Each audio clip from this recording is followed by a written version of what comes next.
feeling they probably would have watched either way. Colin, time for our final topic of the day. More breaking news. Cam Newton reportedly aggravated a foot injury, and his status for the Panthers matchup against the Cardinals on Sunday is now up in the air. So, Shannon, how concerned should the Panthers be about Cam? They should be very concerned, Skip, because he mentioned something, whether it was my foot or my shoulder. We can't make it. He did acknowledge that after everybody else said he is 100% healthy. Right. And Skip, maybe that had no bearing, but Cam just didn't look right the other night. Cam is a better football player than what he showed the other night. So I knew something was wrong with Cam Newton.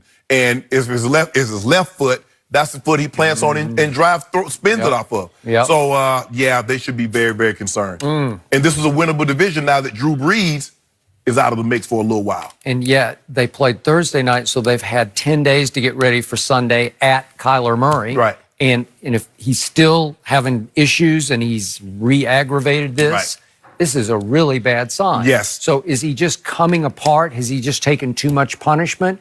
Because you look at post-MVP season 2015, starting 2016, he's now tied for 26th in winning percentage over the last 3 seasons. It's not good. And he's tied with Kirk Cousins. Tied for 26th. Throw that in there, Skip? Yeah, a little added terrible, stat but comparison. that's not good for either one of those. Yeah, you see him and they examine his foot. He's just like, if it's not one thing, it's another. It's another. It's hard to watch it. You just knew something was going on. Yes. And that's the hard part. Okay, that is it. A new quarterback under center for New York. The Giants announced that rookie Daniel Jones will be getting the starting nod on Sunday, replacing Eli Manning following the team's 0-2 start. In a statement through the team website, head coach Pat Shurmur said he had talked to both quarterbacks this morning regarding Eli's reaction to the news. Shurmur said this: Eli and I spoke this morning. I told him that we are making a change and going with Daniel as the starter. I also talked to Daniel. Eli was obviously disappointed, as you would expect, but he said he would be what he has always been, a good teammate, and continue to prepare to help this team win games.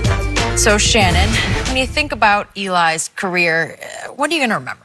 Skip, he's a 2-time Super Bowl winning quarterback. He's a 2-time Super Bowl MVP. Skip, he went on 2 historic great runs in the playoffs. Yep. But outside of that, he's been a very average quarterback. Eli made the playoffs 6 times. Outside of those 2 playoff runs, he never won a playoff game. He's only went to the playoff once since that 2010, the last time they beat the Patriots in the playoff. He's a 500 quarterback, 116 up, 116 down. He's led the NFL 3 times in INTs.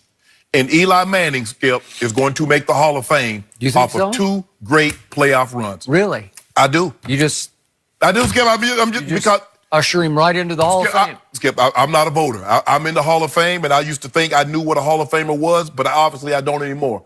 But quarterbacks that win the MVP in that game, they normally get to the Hall of Fame. And he beat a 16-0 team that many thought were unbeatable, and he beat them.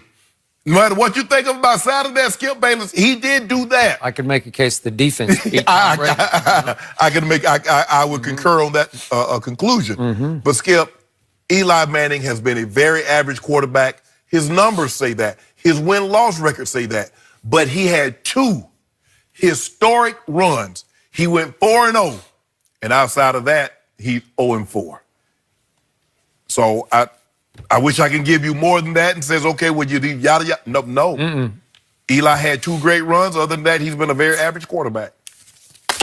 This is simply the weirdest career in NFL history. There's never been anything like this, and I will suggest there never will be anything like this, because we all start with the perspective of he is the son of Archie Manning, and he is the little brother of Peyton Manning. So he is established as NFL royalty on the day he's drafted. Yep. Correct? Yep. Sure. And then you start throwing out the numbers. And if you take out the 2 magical runs to the Super Bowls, and he didn't just win the Super Bowl, he slayed Tom Brady twice. Yes. In his career, he's 3-2 against Tom Brady. And he won another game that was a big deal to the old show I was on ESPN, but it was back on November 6th of 2011. The Giants played at Foxborough, and he out-dueled him again. Yep. And threw a touchdown pass to Jake Ballard at the buzzer, 15 seconds left, to beat Tom Brady in his house. Yep. So he was a Brady killer. Yep. And other than that, I can even make the case he was below average.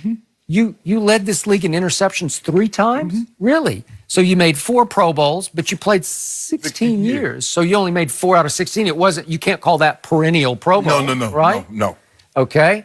And how about 241 career interceptions? That's the most among all active quarterbacks right now. And how about the Giants hung on too long just because he was NFL royalty and they were waiting for one blast from the past, because his starting record since 2017 is 8-25. Yeah. 8-25. I used to think he was a cowboy killer, but he ended up 13-17 against Dallas, and he lost his last 5 straight. Okay? So is that a Hall of Fame career? Well, if we take out the 2 Super Bowl runs, he was 0-4 in the playoffs. Yeah. Is that Hall of Fame? No. Well, I get your, just on legendariness. Yes. He beat Tom Brady twice in Super Bowls. But what did they say, Skip? You cement your legacy in the playoffs. I know. He did it. But you look at the regular season, it leaves a lot to be desired. I'd say. He's 500. If he's 118, Skip, if he was 118 and 114, right, you can say at least he's over 500. It makes you wonder, how did you keep your job this long? It's because of Archie, Eli, and 2 Brady Super Bowls, right? Yeah, they kept hoping that he's going to be able. But you know Eli. If Eli just get to the playoffs, Skip, they kept hoping for that magic to happen, for that lightning, because it struck twice. They say lightning doesn't strike twice in the same place. Well, it did on him. And by the way, he did make 1 throw in each Brady game that turned the game. Yes. He made 1 to David Tyree, and he made 1 to Mario Manningham. But the Mario Manningham, Skip, that might have been the best throw of his career. Okay. All right, 22 man, and he dropped it in there. He dropped it down the chimney. He did. Like Santa Claus. Yes. Right? Whew. Yes. But I mean, Skip, I wish I could say more, but he has that on his resume. That's what he has, Skip. If I say Eli Manning, he beat Tom Brady. Tom Brady's unbeatable in that game. Unbeatable. Nobody can beat Tom Brady in the Super Bowl. Eli did it twice. It's hard to find a quarterback that's beaten outside of his big brother, that's beaten Tom Brady in a playoff game, let alone twice. Now, Joe Flacco did it in a divisional round early in I think it might have been the division, might have been the wild card round. Beat him in the wild card, beat him in the AFC Championship. But Skip, that's few and far between. And that man took him down in the ultimate game. He did. 2 close games. And that's his resume. All this, Skip, nobody's going to mention that he's 116 and 116. No one's going to mention that he led the league in interception 3 times. No one's going to mention that he only made the Pro Bowl 4 times. What is it, 16 years? Nobody's going to mention that. Wow. What's on his resume is at the top in big, bold font. 2-time Super Bowl winning quarterback, also MVP in both of those games. And yet, I've often watched him play, and I've wondered out loud on TV, does he even know where he is? Like, he seems to just sort of drift through games like Rain Man. Like he is, they've always said he has very high football IQ, but he seems oblivious to everything going on around him. And it's like, see receiver, throw football to receiver. Where am I? Oh, yeah, I'm playing for the Giants. But his personality just seems so different than Peyton's. Peyton is like, seems to be, well, he is. He's like outgoing. But Eli is just like, I know they're brothers, but they're like polar opposites. Polar opposites. And Cooper's even more crazy. His personality. Big person, huge person. The biggest personality of the 3 all of them is Cooper, to me, or as they say, Cooper. It's fun on Sundays for us. But the point is that Eli never said anything. He was always the nicest guy. Yes. You know, he was a good face of the franchise. Yes. He just wasn't very entertaining. No.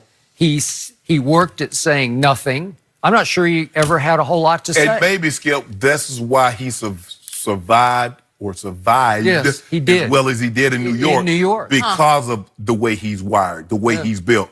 It seems like nothing bothers him. Nothing. It doesn't seem like he doesn't care if he's coming or going. Whatever. Oh, y'all said, when did they say that? Oh, they've been saying that all this time? Criticizing him. I've been here 16 years. I've never heard him say anything bad about me. Eli, wake up. Well, I asked Shannon in the commercial break, I said, don't you come to a point where you know you're just not doing it anymore? You're the last to realize it.